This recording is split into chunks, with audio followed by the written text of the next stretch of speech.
Hello everyone, a very warm good morning to all, and I hope you all are good. So let's get started today's newspaper and let's see first the news है ना that is going to be. तो शुरू करें आज का हमारा newspaper और देखते हैं कि आज की हमारी न्यूज़ क्या रहेगी। उसके बाद हम आज चलेंगे अपने एडिटोरियल की तरफ। हालांकि हम रोज़ ही जाते हैं एडिटोरियल डिस्कस करते हैं, लेकिन आज का हमारा जो एडिटोरियल है काफ़ी इम्पोर्टेंट है।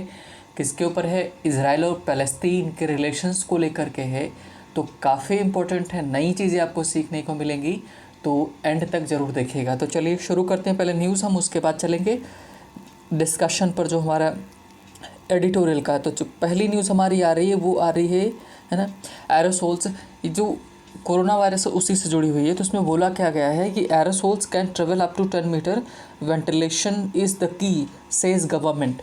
तो सरकार ने क्या बोला है कि जो एरोसोल्स होते हैं, एरोसोल्स होते क्या है बेसिकली, ये जो एक तरह से आप बोल सकते हो गैस टाइप में रहता है और हाई प्रेशर पर इनको बंद किया जाता है, एक डिब्बे में पैक कर दिया जाता है। जैसे इसको ओपन करते हैं बाहर आना स्टार्ट हो जाता है। फॉर एग्जांपल डीओ, या जो हमारे पास जो डीओ होता है, सेंट होता है, हम जब क्या करते हैं स्प्रे करना होता है तो उसको हल्का सा प्रेस करते हैं, वो बाहर आना स्टार्ट होती है। या फिर आप रूम फ्रेशनर उसको बोल सकते हो, जो रूम को फ्रेश करते हैं करने के लिए। तो वो एरोसोल्स बोल रहे हैं कि जो एरोसोल्स है can travel up to 10 metre, वो 10 मीटर तक जा सकते हैं, ट्रेवल कर सकते हैं। वेंटिलेशन इज़ द की। तो मेन हमारा जो काम है वेंटिलेशन ही है, हवा अच्छे से आती रहे, चेंज होती रहे, तो उसी को वेंटिलेशन सही होना बोला जाएगा। तो उसके लिए वो एरोसोल्स का इस्तेमाल करना चाह रहे हैं, सरकार ने बोला है। और कह रहे हैं better air circulation is community defence that protects all. वही बात आ रही है जो मैंने बताया आपको। कह रहे हैं कि बेटर एयर सर्कुलेशन की अच्छी तरह से और बेहतर तरीके से सर्कुलेशन हो किसका, एयर का, कहाँ पर, कम्युनिटी है। तो वही हमारा क्या है, कम्युनिटी डिफेंस है, मतलब वही हमारा सुरक्षा कवच एक तरह से बोल सकते हैं। दैट प्रोटेक्ट्स ऑल, जो कि सभी को सुरक्षित करता है। इट पॉइंट्स आउट, मतलब सरकार ने ऐसा बोला है। नेक्स्ट देखते हैं कि न्यूज़ हमारी क्या है। तो नेक्स्ट न्यूज़ है कि जो नया ब्लैक फंगस जिसको हम जानते हैं और उसका जो नेम है वो क्या है ना, म्यूकोर माइकोसिस है ना, म्यूकोर माइकोसिस, ये जो है ना म्यूकोर माइकोसिस है, ये इसको ब्लैक फंगस के नाम से भी जानते हैं। तो declare mucor mycosis an epidemic centre to states है ना, कि केंद्र ने बोला है राज्यों को कि जो ब्लैक फंगस है उसको आप क्या घोषित कर दो, एपिडेमिक घोषित कर दो। एपिडेमिक क्या होता है, पहले देखो वर्ड्स कई सारे इस्तेमाल होते हैं। एक होता है हमारा, ठीक है, पहले दो ही समझ लो, ये एपिडेमिक हो गया, दूसरा पैंडेमिक। इस आई थिंक कि इस वर्ड से आपको भली भांति लोग परिचित होंगे, है ना। किसी का मीनिंग नहीं आता हो, लेकिन हर एक को ये पैंडेमिक ज़रूर पता चल गया होगा, है ना। हाँ, तो पैंडेमिक, तो अब इसका ज़रा मीनिंग देखते हैं। तो एंडेमिक जो होता है, देखो यहाँ पर भी एक चीज़ कॉमन है कि DEM आया है। क्या आया है? DEM, दोनों में क्या आ रहा है? DEM आ रहा है। डेम का मतलब होता है पीपल, लोग, है ना। तो एपिडेमिक जो होती है वो एक क्षेत्र विशेष में या एक कम्युनिटी के अंदर फैलती है, उसको एपिडेमिक बोलते हैं। तो जैसे मान लो कि एपिडेमिक जहाँ जहाँ फैलेगी उसको क्षेत्र विशेष है, पूरी जगह नहीं फैला है। और वही पैन का मतलब होता है कि बड़े स्तर पर पूरा मिला करके, पैन का मतलब होता है पूरा मिला करके, तो पूरी दुनिया में फैला, इसी वजह से इसका नाम क्या है, पैंडेमिक है। लेकिन अगर आप डालेंगे हिंदी में इसका मीनिंग देखेंगे तो दोनों के लिए, पैंडेमिक और एपिडेमिक दोनों के लिए हिंदी में महामारी ही दिखाएगा, लेकिन दोनों में काफ़ी अंतर है। जो एपिडेमिक होता है ये एक क्षेत्र विशेष में, एक पर्टिकुलर कम्युनिटी में होता है, और जब यही बीमारी कोई हो पूरे देश में, पूरे दुनिया में फैल जाए तो उसी को पैंडेमिक बोलते हैं। तो ये बात हुई। तो कह रहे declare mucor mycosis and epidemic centre to states ने, केंद्र ने राज्यों को बोला है, and it will lead to all such cases being reported to the government, है ना। और इससे ही होगा ये कि सारे लोग जो ये केसेस इससे आएंगे तो सब लोग रिपोर्ट करेंगे। तो ये न्यूज़ बोला गया। नेक्स्ट न्यूज़ है कि 23 more bodies recovered from barge of Mumbai. तो जो नाव है ना, मतलब मुंबई जो वाला केस है आपका, जो साइक्लोन आया हुआ है वहाँ पर कितनी 23 बॉडीज़ और रिकवर किया गया है, और टोटल अब तक 49 बॉडीज़ रिकवर की जा चुकी हैं। 26 अभी भी पर्सनल मिसिंग हैं। और जो ONGC है हमारा, जहाँ से तेल निकाला जाता है मुंबई में, मुंबई हाई है, वहाँ पर भी सबसे ज़्यादा लोग वहीं पर मिसिंग हैं। और जो प्रेसिडेंट है कौन है ना, सो नॉट प्रेसिडेंट, CM बने हैं कहाँ के, तमिलनाडु के नए स्टालिन, है ना। तो Stalin urges president to release Rajiv case convicts. तो राजीव गांधी की जो हत्या हुई थी, है ना, जिसमें किसका हाथ बोला जा रहा था, एलटीटी का बोला जा रहा था। तो जिस उसमें बोला गया कि उनके जो कन्विक्ट्स हैं, उनके जो दोषी हैं, उनको क्या कर दिया जाए, रिलीज़ कर दिया जाए। इन्होंने प्रेसिडेंट साहब से अपील की है और उन्होंने बोला है कि 30 साल वो ऑलरेडी उसमें सफ़र कर चुके हैं, उनको दुख दर्द हुआ है। तो तमिलनाडु से जुड़े इसलिए हैं क्योंकि वो इसलिए बोल रहे हैं क्योंकि तमिलनाडु से वो जुड़े हुए हैं। और बोला जाता है किसने मारा था उनको, एलटीटीई ने, एलटीटीई है ना, liberation of tiger Tamil elms, है ना, ये हैं फुल फॉर्म इसका। तो ये एक तरह से न्यूज़ है और बाकी कुछ इसमें खास नहीं है न्यूज़, इस वजह से हम पूरा कवर भी नहीं कर रहे हैं। और हाँ, ये कर दिया है कि गवर्नमेंट एक्सटेंड्स, है ना, इनकम टैक्स जो है फाइलिंग डेडलाइन। तो अंतिम समय था किसका समय, जो आखिरी तारीख थी किसकी, जो इनकम टैक्स फाइल करने की, उसको आगे बढ़ा दी गई है किसके, कोरोना वायरस की वजह से। और नेक्स्ट यहाँ पर देख लेते हैं कि कौन फ्लाइंग सिक्स जो है मिल्खा सिंह, है ना, इंडिया के प्राउड हैं। तो सिंह टेस्ट पॉजिटिव फॉर कोविड-19, उनको कोरोना भी उनको भी हो गया है, मिल्खा सिंह को। और diplomatic push for Gaza truce as Israel Hamas trade heavy fire.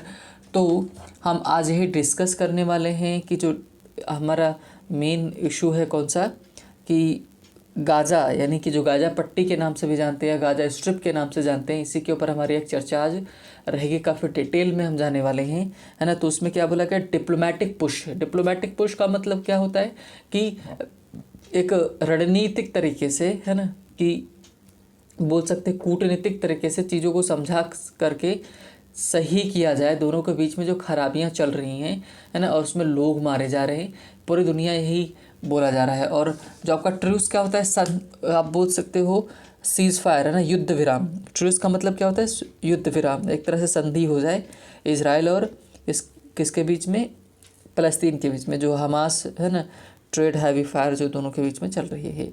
तो ये, और Sonia seeks free education to children orphaned in pandemic. Orphaned का मतलब ऑर्फनेज इसी से बना हुआ है, ऑर्फनेज। ऑर्फनेज का मतलब जहाँ पर अनाथ बच्चे रहते हैं उसी को अनाथालय बोला जाता है, ऑर्फनेज बोला जाता है, ऑर्फनेज।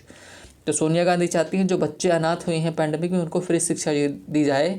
और नेक्स्ट न्यूज़ की बात करें तो उसमें ये बोला गया कि नेशनल आर्काइव्स, जो अभी बात हुई थी, हमने डिस्कस किया था, विस्टा जो प्रोजेक्ट चल रहा है संसद में, मतलब जो नया बनाने वाला, तो उसमें बोला गया national archives will not be touch during revamp. Revamp का मतलब पुनर्निर्माण के दौरान प्रहलाद पटेल ने बोला है कि नेशनल आर्काइव्स है उसको टच ही नहीं किया जाएगा, उन्होंने ये बोला है ना। अब चलते हैं अपने एडिटोरियल की तरफ, क्योंकि उसमें थोड़ा सा ज़्यादा समय लगने वाला है, तो इस वजह से। और शुरू करते हैं, पढ़ेंगे अच्छे से डिटेल में, चलिए, है ना। ये हमारा नेम है आज का, जो टाइटल है वो है बैलेंसिंग एक्ट, है ना। बैलेंसिंग एक्ट, एक्ट का मतलब कोई काम है उसको बैलेंस करना, वो इंडिया की बात कर रहे हैं। तो इसमें पूरा का पूरा केस क्या है ना, किसको लेकर के, इजराइल और फ़लस्तीन, या पैलेस्टाइन भी पढ़ते हैं, फ़लस्तीन भी पढ़ते हैं, फ़िलिस्तीन भी पढ़ते हैं हिंदी में, है ना। तो जो आपको सही लगे, है ना, पैलेस्टाइन। तो देखते हैं, अगर डिस्कस करना स्टार्ट करते हैं, तो बोला गया कि बैलेंसिंग एक्ट की जो काम है, यहाँ एक्ट का मतलब विधेयक नहीं है, इस चीज़ का ध्यान रखिएगा। तो बैलेंसिंग एक्ट जो काम है उसको क्या करना, बैलेंस करना, उसको संतुलित कर देना, है ना, कि एक तरफ से कहीं ज़्यादा हो रहा है, एक तरफ से कम हो रहा है, उसी को संतुलन की बात कर रहे हैं। तो India should oppose, India should का इस्तेमाल क्या है, ये क्या है, ये हमारा है मॉडल, और मॉडल ऑक्सिलरी है। मॉडल क्या होता है, यहाँ पर शुड का इस्तेमाल हम कब करते हैं, जब आपको सजेशन देना होता है, एडवाइस देना होता है, सलाह देनी होती है।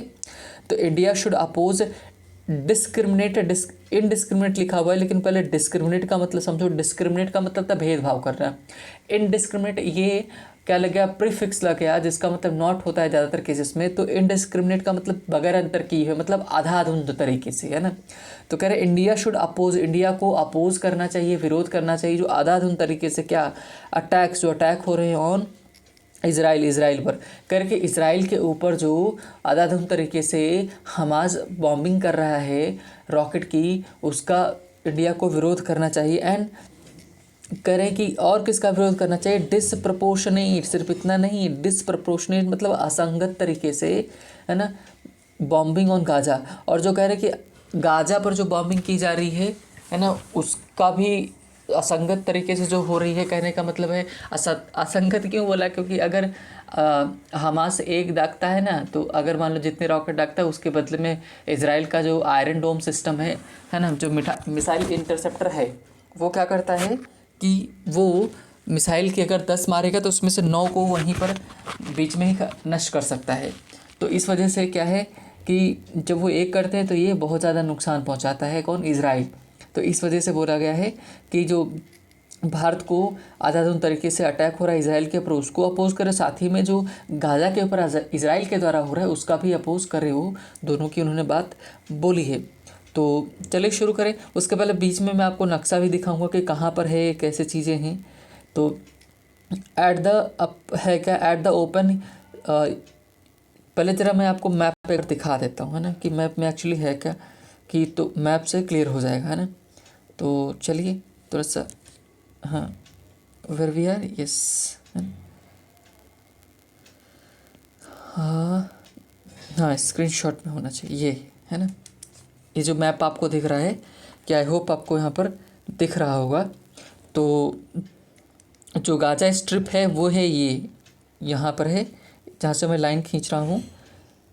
दूसरा कलर चेंज करता हूँ तो अच्छे से समझ में आएगा। ये गाजा स्ट्रिप है जहाँ से मैंने लाइन खींचा, इतनी जगह सिर्फ है ना। और ये है जितना आपको पैरेट कलर में दिख रहा है, ये सारा का सारा इजराइल है ना। और ये है वेस्ट बैंक है, ये क्या है, वेस्ट बैंक है, जेरूसलम, यहीं पर यही मेन झगड़े की जड़ है ये, है ना, वेस्ट बैंक जेरूसलम। तो जेरूसलम में कुछ हिस्सा किसका है कि फ़लस्तीन का भी आ जाता है यहाँ पर, फ़लस्तीन, है ना। और ये गाज़ा स्ट्रिप है, तो ये अलग, दोनों जगह अलग हो जा रही हैं। इस वजह से मेन इशू यही है। और ये क्या करता है, यहीं से अटैक करता है। और ये जो मेन जगह है, इसको पहले कब्जा भी चुका है, कौन कब्जा अपने कब्जे में कर चुका है 2005 या आई थिंक की बात करें तो ये किसके अंडर में था, है ना। ये यहाँ पे आई थिंक आप क्लियर हो जाना चाहिए, साफ साफ आपको दिखना चाहिए। ये जो गाजा स्ट्रिप है ना, ये है गाजा स्ट्रिप, यहीं से हमास ऑपरेट करता है, यहीं से, है ना, यहीं से अटैक करता है।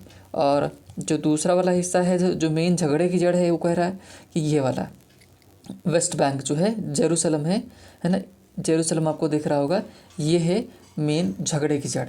तो यहीं पर है क्या, अल-अक्सा मॉस्क, है ना। तो इसी के लिए सब लड़ रहे हैं। चलिए देखते हैं, अपनी तरफ आ जाते हैं फिर। चलिए, तो कह रहे हैं कि जो at the open security council session on Sunday on the Gaza conflict, है ना, जो ओपन यूनाइटेड नेशंस का सिक्योरिटी काउंसिल सेशन हुआ था संडे को। मैं आपको बताया भी था कि संडे को मीटिंग हुई है, किसके ऊपर लेकर के, गाजा कॉन्फ्लिक्ट के ऊपर के लेकर के, है ना। तो उसमें इंडिया का स्टैंड क्या रहा वो बता रहे, इंडिया, फिर कॉमा लगा, यानी कि इसके बारे में एक्सप्लेनेशन देंगे। तो इंडिया नॉन परमानेंट मेंबर है। इंडिया क्या है वहाँ पर सिक्योरिटी काउंसिल में, नॉन परमानेंट मेंबर है। अटेम्प्टेड, जिसने प्रयास किया। डेलिकेट, मतलब एक डेलिकेट का मतलब होता है एक नाजुक तरीके से, है ना, मतलब नाजुक, एकदम संवेदनशील तरीके से, कोमल तरीके से, है ना, कि जब उसको डेलिकेट बोलते हैं, या नपे तुले चीज़ों जो बोले। अटेम्प्टेड अ डेलिकेट बैलेंसिंग एक्ट, है ना, इसने एक बड़ा ही अच्छा प्रयास किया एक संतुलित रूप में, बाय रीअफर्मिंग का मतलब फिर से सुनिश्चित करना, इट्स ट्रेडिशनल सपोर्ट जो है किसके लिए, फॉर द पैलेस्टीन, है ना, पैलेस्टाइन के लिए जो इसका ट्रेडिशनल परंपरागत तो क्या है सपोर्ट है, उसको उसने दिखाया।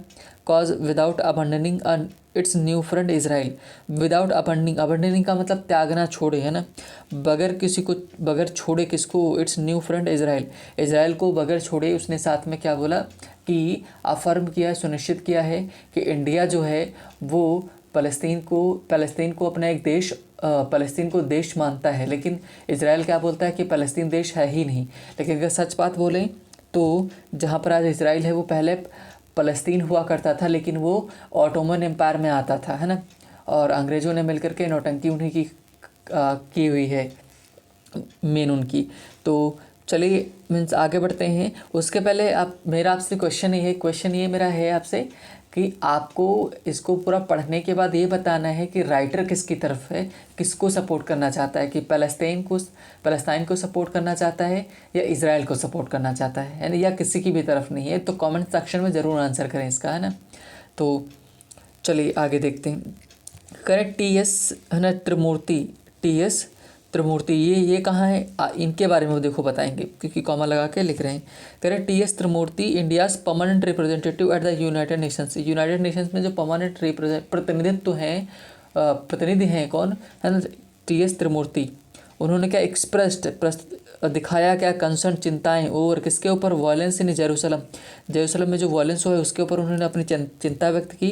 And the possible eviction process, eviction का मतलब खाली कराना, जो वहाँ पर शेख जर्रा जगह है यहाँ पर, वहाँ से मुस्लिमों लगभग 100 फैमिलीज़ हैं, उन्हीं को 100 फैमिलीज़ हैं, उन्हीं को खाली करा रहे हैं। तो उनके जो पॉसिबल एविक्शन प्रोसेस है उसको अभी क्या किया उसने, है ना, चिंता जाहिर की। अब पैलेस्टीनियन फैमिलीज़ इन शेख जर्रा, है ना, तो शेख जर्रा में जो पैलेस्टीनियन फैमिलीज़ हैं उनके एविक्शन, उनके मतलब उनको वहाँ से खाली कराया जा रहा है, इजराइल बोला है यहाँ से चले जाओ, है ना, उनके ऊपर भी चिंता व्यक्त की। एंड वार्न का मतलब चेतावनी दी है अगेंस्ट, किसके अगेंस्ट, अटेम्प्ट्स, जो प्रयास किए जाएंगे to unilaterally change the status quo, है ना, कि जेरूसलम करे कि जेरूसलम में अगर कोई स्टेटस को का मतलब क्या होता है, वर्तमान में जो स्थिति है उसी को स्टेटस को बोलते, जैसे के तैसे रहना। करे अगर उसमें कुछ चेंज होता है तो उसको वो अपोज करेगा, उसके अगेंस्ट में जाएगा, इसको लेकर के चेतावनी दी है ना। मेन इशू ये है कि इजराइल चाहता है कि जेरूसलम उसके पूरे अंडर में है ही, और वहाँ से फ़लस्तीनियन को भगाना चाहता है ना, मेन इशू ये। ही ऑल्सो रीटरेटेड, उसने यह भी जोर दिया, रीटरेट का मतलब होता है कि जब बार बार जोर देकर कहा जाता है तो रीटरेट बोला जाता है। Reiterated India's strong support for just Palestinian cause and, है ना, कि मतलब इंडिया ने मतलब कि जो टीएस त्रिमूर्ति हैं उन्होंने, जो परमानेंट वहाँ पर मेंबर हैं, उन्होंने इस बात पर भी जोर दिया कि स्ट्रॉन्ग सपोर्ट फॉर फ़लस्तीन है ना, पैलेस्टीनियन कॉज, कि पैलेस्टीनियन को उनका सपोर्ट था। इट्स अनवेवरिंग का मतलब कि अटूट, है ना, कमिटमेंट टू स्टेट सोल्यूशन मतलब कि, और उसने उस बात का भी सपोर्ट किया कि यहाँ पर एक स्टेट नहीं, 2 स्टेट का मतलब 2 कंट्री की बात कर रहे हैं, कि इंडिया ने सपोर्ट हमेशा से किसका किया, 2 स्टेट पॉलिसी। 2 स्टेट का पॉलिसी का मतलब कि वहाँ पर इजराइल भी रहेगा और फ़लस्तीन भी रहेगा, दोनों रहेंगे। लेकिन ये इजराइल और फ़लस्तीन 1 स्टेट पॉलिसी फॉलो करना चाहते हैं, कहते हैं कि वहाँ पर इजराइल है ही नहीं, इजराइल को हम कब्जा कर लेंगे, और इजराइल बोल रहा है कि हम फ़लस्तीन पर कब्जा कर लेंगे। लेकिन ऐसा संभव नहीं है, आप इजराइल को हरा ही नहीं पाओगे, है ना। पहली चीज़ तो ये, क्योंकि इंडिया के जितने भी वर्ल्ड के जितने भी डेवलप्ड कंट्रीज हैं सब किसके साथ हैं, इजराइल के साथ हैं, इस वजह से। और उसकी सिक्योरिटी इतनी तगड़ी है कि आप नहीं कर सकते।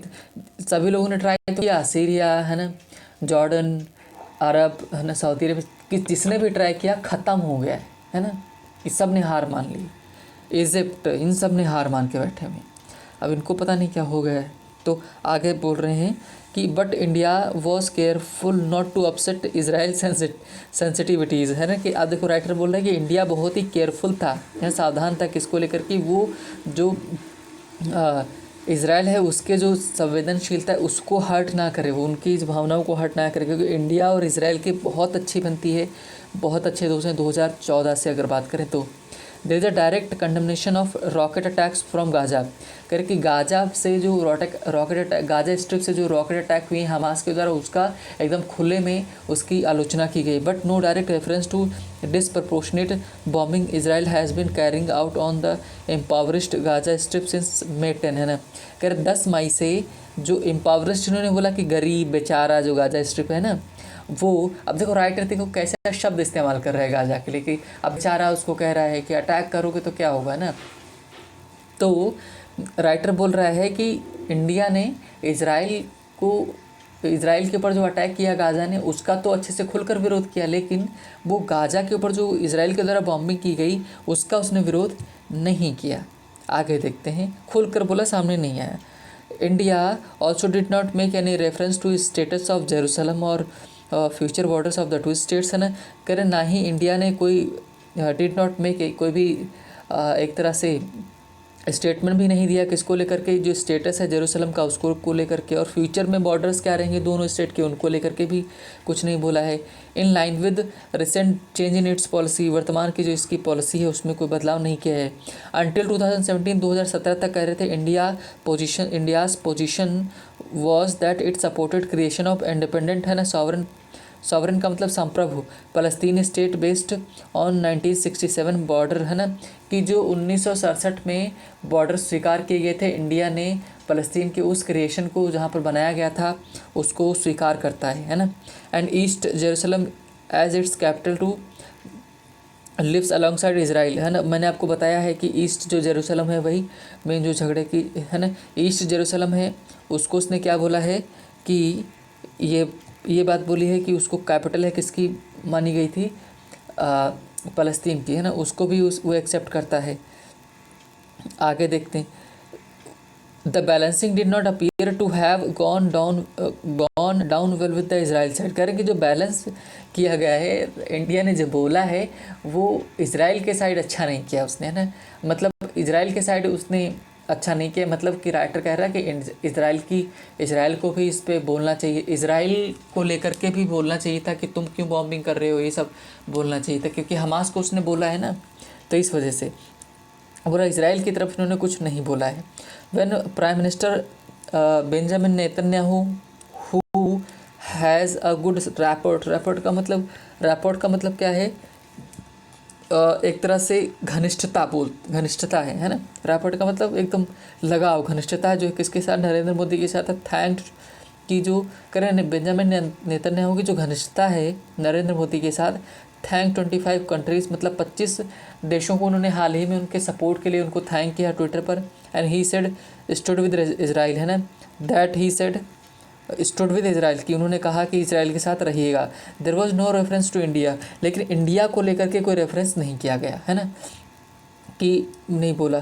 तो अच्छा आप जवाब करिएगा, मगर आपको मन आपका करे तो आप कमेंट सेक्शन में जवाब कर सकते हैं कि इजराइल ने इंडिया को लेकर के क्यों कुछ नहीं बोला।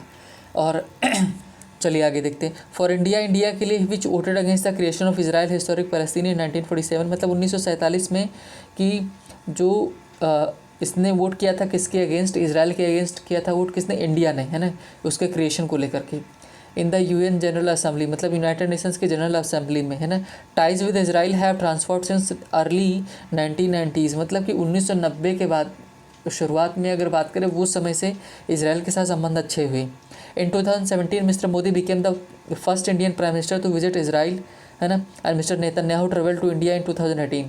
करें कि 2017 में भारत का पहला प्रधानमंत्री कौन बने, मिस्टर नरेंद्र मोदी बने जो इसराइल को गए, और 2018 में कौन आया, नेतन्याहू आए इंडिया है ना। और वाइल इसराइल आगे बता रहे कि while Israel ties are on strong footing है ना, कि जो इसराइल के टाइज़ हैं वो स्ट्रॉन्ग फुटिंग पर है, मतलब मजबूत हैं। India can not ignore Palestine for historic है ना। अब देखो राइटर बोल रहे हैं कि इंडिया ना इग्नोर नहीं कर सकता किसको, पैलेस्टीनियंस को है ना, हिस्टोरिक मॉरल लीगल ठीक है रियलिस्टिक रीजंस की वजह से।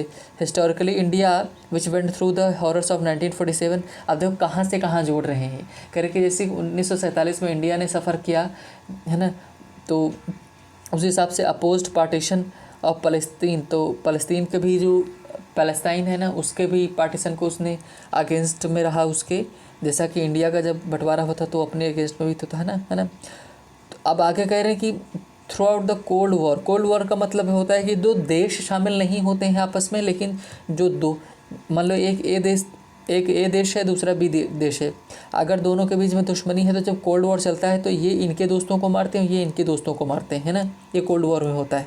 कभी टाइम मिला तो मैं डिस्कस करूँगा। आगे बता रहे हैं कि it established full diplomatic relations with Israel in 1992, 1992 में इसने पूरी तरह से अपने संबंध स्थापित किए इसराइल के साथ in the context of improving Israel Palestine ties after the Madrid conference हुई उस टाइम पे है ना, कि इसराइल और इसको लेकर के इसराइल और फ़लस्तीन को लेकर के ये कॉन्फ्रेंस की गई थी। And changes in the global order following the disintegration है ना, कि डिसइंटीग्रेशन ऑफ सोवियत यूनियन है ना, जब 1991 में भी क्या हुआ कि यूएसएसआर जो था है ना कि वो टूट गया। यूएस जो आज रशिया है वो पहले बहुत बड़ा एक कई देशों का ग्रुप हुआ करता था जिसको हम यूएसएसआर के नाम से जानते थे, है ना, यूनियन ऑफ सोवियत संघ के नाम से जानते थे। बट नेवर अबंडन पलस्तीन, उन्होंने बोला कि फ़लस्तीन को उसने कभी छोड़ा नहीं इंडिया ने। India's Palestine policy had realist underpinned to India has been energy dependent on the Arab world. अब देखो ये क्यों बता रहे हैं कि क्यों नहीं बोला है ना, कि तो कह रहे हैं कि अब आगे बता रहे हैं, इंडिया को बता रहे हैं कि इंडिया जो है पूरी तरह से एनर्जी को लेकर के जो हमारा पेट्रोल वगैरह है उसको लेकर के किसके ऊपर हम डिपेंड रहे हैं, क्रूड ऑयल को लेकर के किस पे डिपेंड है, अरब के ऊपर हम डिपेंड रहे हैं। इट कैन नॉट एलिनेट का मतलब दुश्मनी करना किसके साथ, अरबों के साथ, है ना, वॉइसेस और isolated in the general assembly. कहीं ऐसा ना हो कि अगर इंडिया को ज़रूरत नहीं है कि वो अरब के साथ दुश्मनी करे और जनरल असेंबली में अकेला हो जाए वहाँ पर। Where most member oppose the occupation, है ना, कि जहाँ पर ज़्यादातर मेंबर्स किसको अपोज कर रहे हैं, जो इसराइल को मतलब ऑक्यूपेशन को अपोज कर रहे हैं। These factors should have driven India to take more emphatic position against both the indiscriminate rocket attacks and to Israel, है ना, in which 12 people were killed, मतलब कि 12 लोग कहाँ मारे गए हैं, इसराइल के मारे गए हैं, है ना, and disproportionate bombing of Gaza, कि जो disproportionate bombing of Gaza की जो हो रही वो which has claimed at least 230 lives, मतलब कि गाजा के ऊपर जो बॉम्बिंग हो रही है उसमें 230 लोग अब तक मारे गए हैं, इंक्लूडिंग और 60 चिल्ड्रन, जिसमें से 60 बच्चे थे। अब पूरा कहना क्या चाहते हैं कि ये कह रहे हैं कि इनका मेन मुद्दा ये है, तो ये कहना चाह रहे हैं कि इंडिया खुल करके सामने आए और वो इसराइल, इसने गाजा स्ट्रिप का तो विरोध कर दिया कि उसको बॉम्बिंग ना करें, लेकिन इसने इसराइल का विरोध अच्छे से खुल करके नहीं किया है। तो वो सामने आए और बोले कि रोको बॉम्बिंग, दोनों लोग रोको। तो दोनों के लिए तो उसने बोला है कि इंडिया ने पहले बोल के रखा कि भाई जाने जाना, लड़ाई करना, हिंसा करना ये सब अच्छा नहीं है, खिलाफ इसके इंडिया हमेशा से खिलाफ रहा है। लेकिन इंडिया के जो संबंध है इसराइल के साथ वो बहुत अच्छे हैं, तो ना तो वो उनको ख़राब करना चाहेगा और ना ही वो। अच्छा एक क्वेश्चन आया कि इंडिया का जो 25 देशों को थैंक यू बोला किसने, नेतन्याहू ने, इसराइल के जो प्राइम मिनिस्टर हैं उन्होंने, तो इंडिया का नाम क्यों नहीं लिया, है ना, कि ये तो इसका जहाँ तक मुझे समझ में आता है कि इसलिए नाम नहीं लिया कि इंडिया नहीं चाहता है कि वो नेतन्याहू उसका नाम लें, इसराइल उसका नाम ले उसके सपोर्ट में, क्योंकि अगर उसके नाम लिया तो सीधा मतलब हो जाएगा कि मुस्लिम कंट्री जैसे ईरान, अफ़गानिस्तान, सऊदी अरेबिया, इसके संबंध इससे ख़राब हो जाएंगे, जो कि है ना क्रूड ऑयल के लिए इनके ऊपर डिपेंड रहता है, तो उनसे भी ख़राब नहीं करना चाहेगा। और ना ही उसने एकदम से कि फ़लस्तीन का सपोर्ट किया है ना, कि तो जिससे कि किससे के संबंध ख़राब हो जाएगी, इसराइल के खिलाफ ख़राब हो जाएं। तो क्वेश्चन मेरा ये है कि आपको क्या लगता है राइटर किसकी तरफ है, फ़लस्तीन की तरफ है या फिर इसराइल की तरफ, है ना। आप इसको कमेंट सेक्शन में इसका जवाब दे सकते हैं। हालांकि आज का थोड़ा सा सेशन बड़ा हो गया, है ना। तो चलिए आज यहीं पर ख़त्म करते हैं, मिलेंगे नेक्स्ट सेशन में नई चीज़ों के साथ। तब तक के लिए आप अपना ध्यान रखिए, बाय बाय, टेक केयर। और अगर आपको सेशन पसंद आया तो आप लाइक कर सकते हैं।